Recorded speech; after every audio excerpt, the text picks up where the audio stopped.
my name is Isabella Thompson, and I'm a rising sophomore at the Atlanta International School in Georgia. Today I will be presenting Al-Razi's philosophical theory of the five eternal principles. So, the presenter's promise, I'm not an expert, but I did try to learn my best about this topic because I'm very interested in it.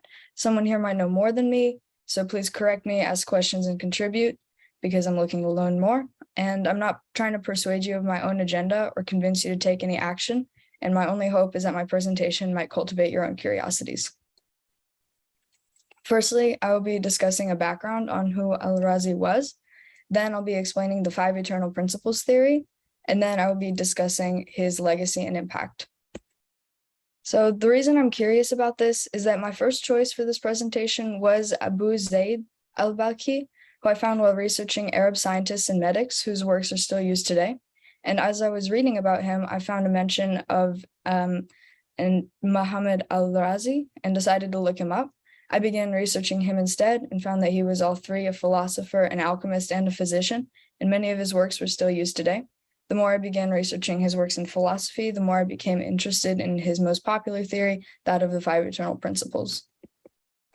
So the overall question I'm exploring is, what was the five eternal principles theory? Firstly, who was Al-Razi?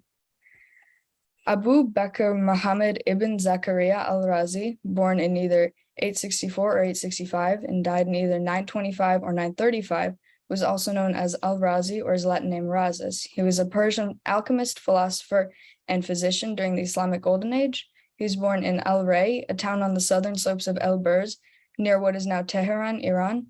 He began studying music at a young age, but as he got older, switched to alchemy, which he studied until his 30s, when he had to stop practicing due to eye irritation, and he then began his work in philosophy and medicine.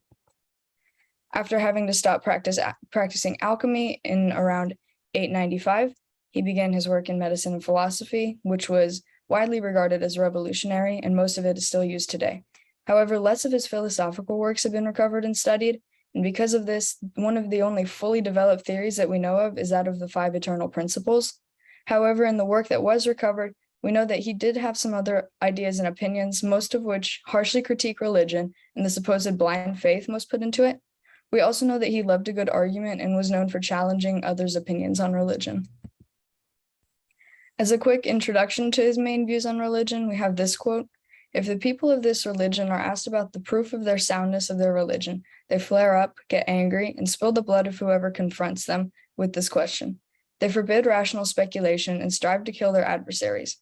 So as mentioned earlier, he was famous for critiquing religion, and this quote just helps to reinforce this.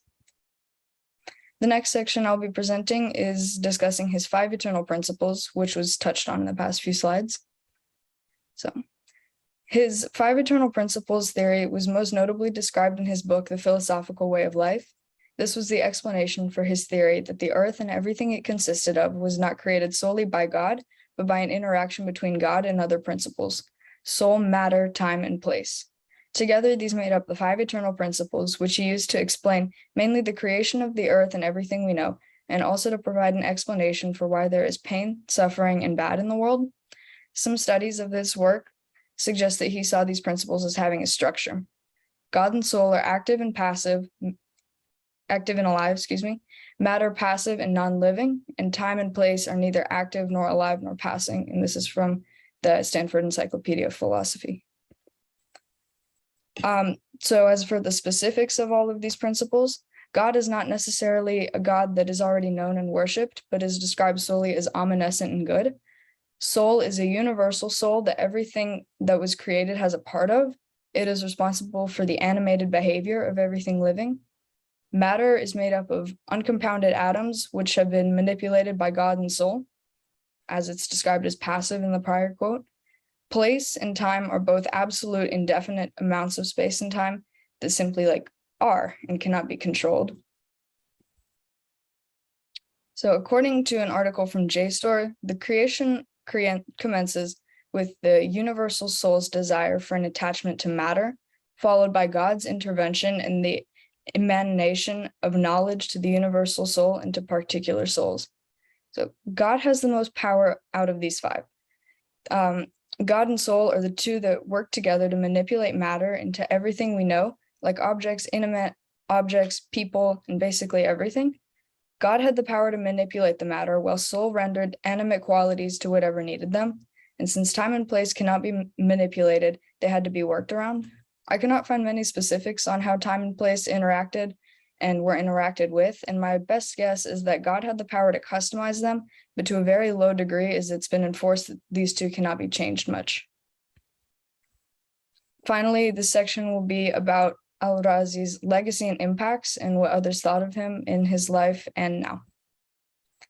During his period of life where he studied philosophy and religion, most other philosophers at the time found his theories and critiques of religion as insane. He was described as a heretic by his contemporaries, most notably during a debate with Abu Hatim Al-Razi. The basis for this was while Abu